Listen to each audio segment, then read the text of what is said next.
ราบนมัสการพระอาจารย์ข้าน้อยขอโอกาสถามแด่อยากเข้าใจคำว่าพระธุดงค์แด่ข้าน้อยพระธุดงค์เป็นอย่างต้องเดินทางตลอด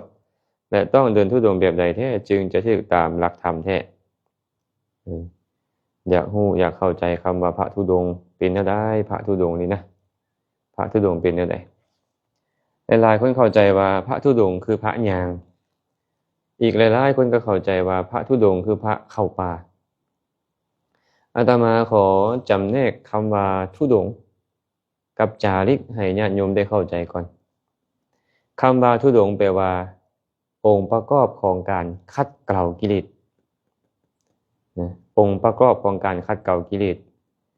คำว่าจาริกคือการเที่ยวไปจากบ้านสู่บ้านจากเมืองสู่เมืองจากนิคมสู่นิคมจากสถานที่นี้ไปสู่สถานที่ต่างๆเอิ้นว่าจาริก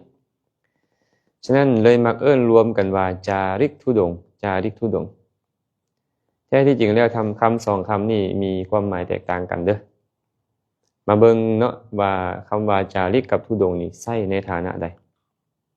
คำว่าจาริกอธิบายไปแล้วว่าการเที่ยวจาริกไปจากสถานที่นี้ถึงสถานที่ใหม่ไปเรื่อยเอิ้นว่าจาริกจากบ้านสู่บ้านจากเมืองสู่เมืองจากนิคมสู่นิคมจากป่าสู่ป่าก็ตามเนาะแต่ว่าธุดงค์บัดเนี่ยองค์ประกอบของการขัดเกลากิเลสนี่นะในพระสูตรตันตปิฎกเพิ่นได้เว้าองค์ประกอบของการขัดเกลากิเลสไว้13ประการนะไว้13ประการมีหยังใดฟังนำกันเนาะ1ใส่ผ้าบังสกุลคำว่าผ้าบังสกุลก็คือผ้าที่เขาชิ่มแล้วอยู่ป่าซ่าก็ตามอยู่ตามถนนหนทางก็ตามที่เขาบ่มีเจ้าของแล้วไปถือเอาผ้าที่บ่มีเจ้าของมาใส่เอิ้นว่าถือผ้าบังสกุลเป็นวัดเป็นข้อวัดเพื่อขัดเกลากิเลสบ่อยากให้กิเลสนี่นะยินดีพอใจในจีวรดีๆงามๆที่ญาติโยมเขาถวายนี่เอิ้นว่าถือผ้าบังสกุลเป็นวัด2นะ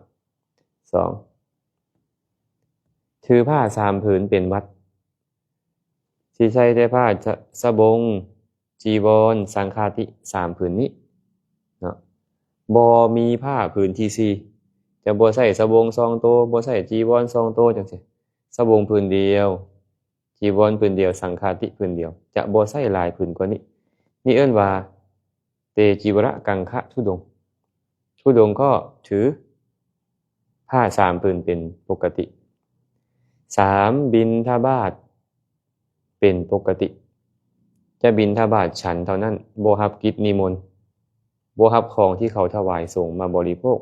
จะบิณฑบาตด้วยลำแข้งของตัวเองมาบริโภคบ่ให้ตัณหามันยินดีในกิจนิมนต์จังซี่เป็นต้น4เที่ยวบิณฑบาตตามลำดับเรือนจะบิณฑบาตไปตามลำดับเรือนที่เขาถวายจะเป็นเรือนคนทุกข์จะเป็นเรือนคนรวยก็ตามจะบ่ข้ามเรือนหลังใดได้อาหารอยู่เรือนหลังใดจะเข้าไปเรือนหลังนั้นนี่เอิ้นว่าถือธุดงค์ข้อ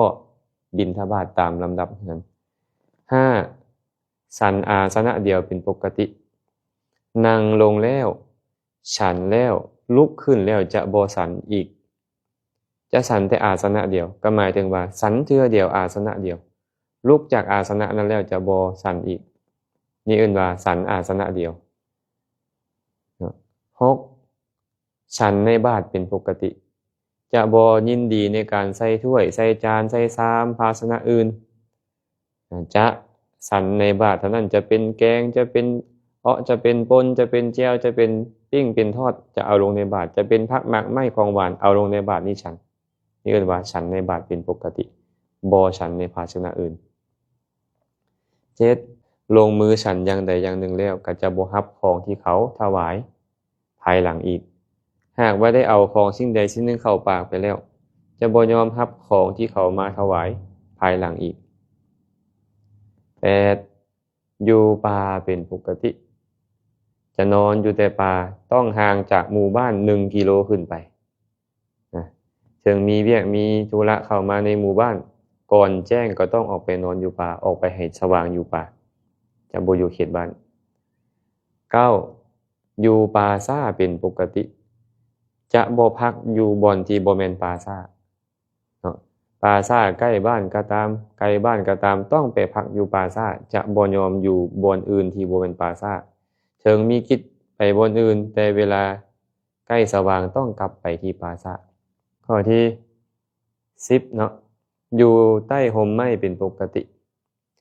จะอยู่ใต้ห่มไม้บ่ยอมเข้ากุฏิบ่ยอมเข้าถ้ำอยู่ใต้ห่มไม้เท่านั้นเป็นปกติจะบ่เข้ากุฏิวิหารจะบ่ใช้ซอยกุฏิวิหารถึงแม้มีกิจต้องไปลงปาฏิโมกข์ต้องไปเฮ็ดข้อวัดต่อพระเถระแต่ก็ต้องออกมาพักอยู่ใต้ห่มไม้11อยู่กลางแจ้งเป็นปกติแม้แต่ต้นไม้ก็จะบ่อยู่นะจะเอาผ้ามามุงแล้วก็อยู่ใช้สอยสถานที่นั่นเท่านั้นเป็นอยู่นี่เอิ้นว่าอยู่กลางแจ้งเป็นปกติ12จะอยู่เสนาสนะตามที่เขาจัดให้เจ้าหน้าที่เพิ่นจัดให้อยู่กุฏิหลังใดจะอยู่หลังนั้นจะบ่เลือกกุฏิอยู่ข้อสุดท้ายจะอยู่ในอิริยาบถ3มีแต่ยืนนั่งย่างจะบ่ยอมนอนจะบ่ยอมเอนกายลงนอนทั้ง13ข้อนี้เอิ้นว่าธุดงค์เนาะถามว่าบัดนี้ธุดงค์นี่ต้องย่างบ่ก็บ่มีเรื่องเกี่ยวกับย่างเลยแม่นบ่มีเรื่องเกี่ยวกับจีวร2เรื่องเกี่ยวกับอาหารบิณฑบาต5เรื่องเกี่ยวกับเสนาสนะ5เรื่องเกี่ยวกับการปรารภความเพียร1ฉะนั้นธุดงค์จึงบ่แม่นการย่างไปในสถานที่ต่างๆธุดงค์คือการรักษาข้อวัดอยู่วัดก็เอิ้นว่าธุดงค์เอิ้นว่าพระธุดงค์อยู่ป่าก็เอิ้นว่าพระธุดงค์อยู่บ้านก็เอิ้นว่าพระธุดงค์หากมีองค์ประกอบเหล่านี้แต่พวกเฮานี่นะมักเอิ้นพระที่ย่างไปหั่นว่าพระธุดงค์ด้วยความลึ่งเคยมาแต่ในอดีตเพราะในอดีตนี่ครูบาอาจารย์ที่เพิ่นเที่ยวไปแบบนี้นะจาริกไปแบบเนี้ยเพิ่นมักไปนอนอยู่ป่าก็ถือข้ออยู่ป่าเป็นวัดเพิ่นมักนอนอยู่ป่าซ่าก็ถือป่าการอยู่ป่าซ่าเป็นวัดถือ3ผืนเป็นผ้า3ผืนเป็นวัดถือผ้าบางสกุลเป็นวัดเที่ยวบิณฑบาตเป็นวัดชันอาสนะเดียวเป็นวัดเพิ่นมักเฮ็ดแบบนั้นเฮาก็เลยเข้าใจว่าเพิ่นถือธุดงค์เมื่อเข้าใจว่าเพิ่นถือธุดงค์ก็เอิ้นว่าพระถือธุดงค์พระถือธุดงค์เอิ้นติดปากไปติดปากมาก็ว่าพระธุดงค์ล่างๆมานี่นะจะถือธุดงค์หรือบ่ก็ตามว่าแต่ย่างไปเฮาเอิ้นว่าพระธุดงค์ซึ่งความจริงแล้วบ่คันถึกเนาะผู้เที่ยวไปเอิ้นว่าจาริกถามว่าจาริกนี่นะต้องไปสู่ป่าบ่หรือต้องไปสู่บ้านก็ต้องตอบตามความเป็นจริงว่า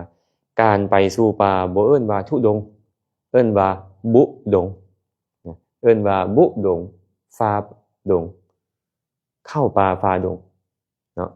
แต่การจาริกเที่ยวไปเพื่อประโยชน์เพื่อความสุขแก่เทวดาและมนุษย์ทั้งหลายตามที่พระศาสดาสั่งสอนไว้ก็คือเจ้าจงไปสู่สถานที่ต่างๆเพื่อประกอบประโยชน์สุขแก่หมู่ชนทั้งหลายบ่ว่าจะเป็นมนุษย์บ่ว่าจะเป็นเทวดาให้เขาได้ประโยชน์จากเจ้าก็ต้องไปหาบ่อนที่มีคนบ่อนใดแล้วมีคนก็หมู่บ้านเด้เมืองเด้ก็ย่างไปจาริกไปให้เขาได้กราบไหว้ให้เขาได้ให้อาสนะให้เขาได้เข้าไปนั่งใกล้เพื่อฟังธรรมให้เขาได้ถวายทานให้เขาได้เฮ็ดสิ่งต่างๆที่จะได้ประโยชน์นั่นเอิ้นว่าการเที่ยวจาริกไป